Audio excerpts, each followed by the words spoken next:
today I'm just going to show you how to do a quick tune-up just by changing the oil in the plug on your MTD snowblower, or Tecumseh engine. So there's your oil plug right there. So I'm going to get a tool for that and an oil pan. So I've got my oil pan here, and it's a 5/8 wrench for the oil plug. So if you notice here, the whole shaft is turning from the engine, and all I want is the plug to come out of the spout here. So if that happens, just tighten it up again so that the whole shaft turns in the engine block.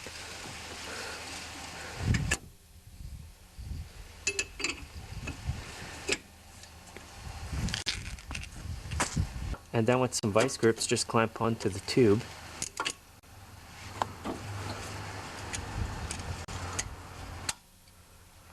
And then hold the vice grips and then turn the oil plug to remove it, and the shaft shouldn't turn from the engine. This is what you want. You don't want the oil coming out of the engine with the tube coming out, because the oil is going to come out and drip everywhere.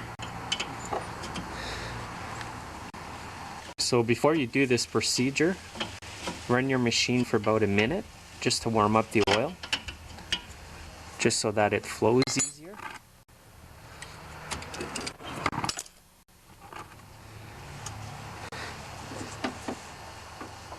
And I'll let this drip for about 5-10 minutes.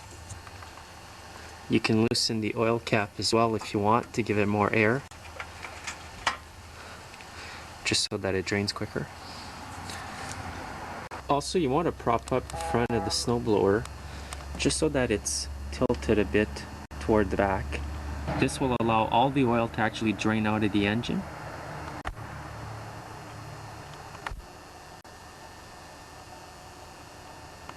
In the meantime, I'm going to replace the spark plug. So this snowblower here at Tecumseh 10.5 horsepower takes a Champion RJ19LM spark plug. And before I put them in, I grab my little spark plug gap adjuster and I insert it like this, and I adjust it at about 30.030, and that's the recommended gap. And then I'll just install it on the snowblower.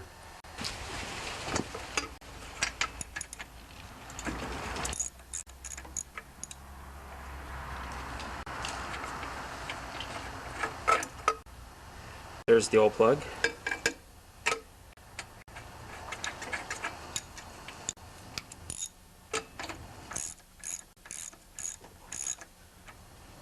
Once it's tight, you want to give it another quarter turn to half a turn when it's a new spark plug. And that's it.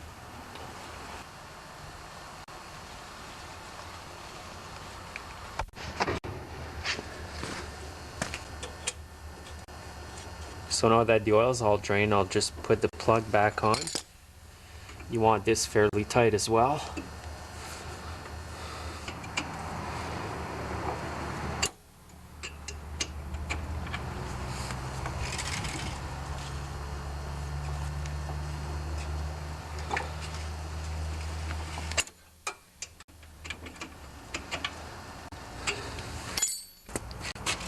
Then you want to remove the block that you've propped it up on, just so that the blower's even when you put the oil in.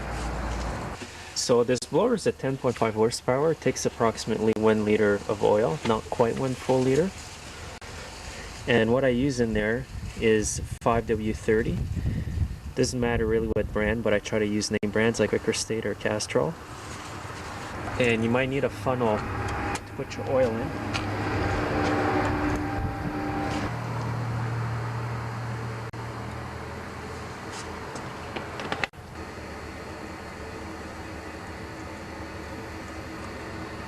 So I'm going to let the oil go down, and then I'm going to measure it with the dipstick. Now this is the end of your dipstick. It says do not fill above full mark, and the full mark is right here. So the goal is to get the oil in between these two arrows here where it says OK, which is approximately 3/4 of a liter. So I'm going to let the oil drain down the engine, and then I'm going to measure it for it to be in between there. So I'm going to check the oil level. Screw down your dipstick.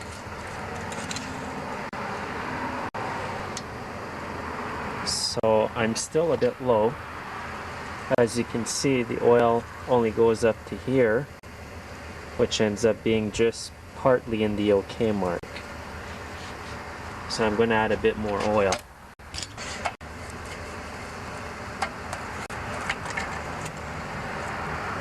So there should be enough oil, and yes, there is.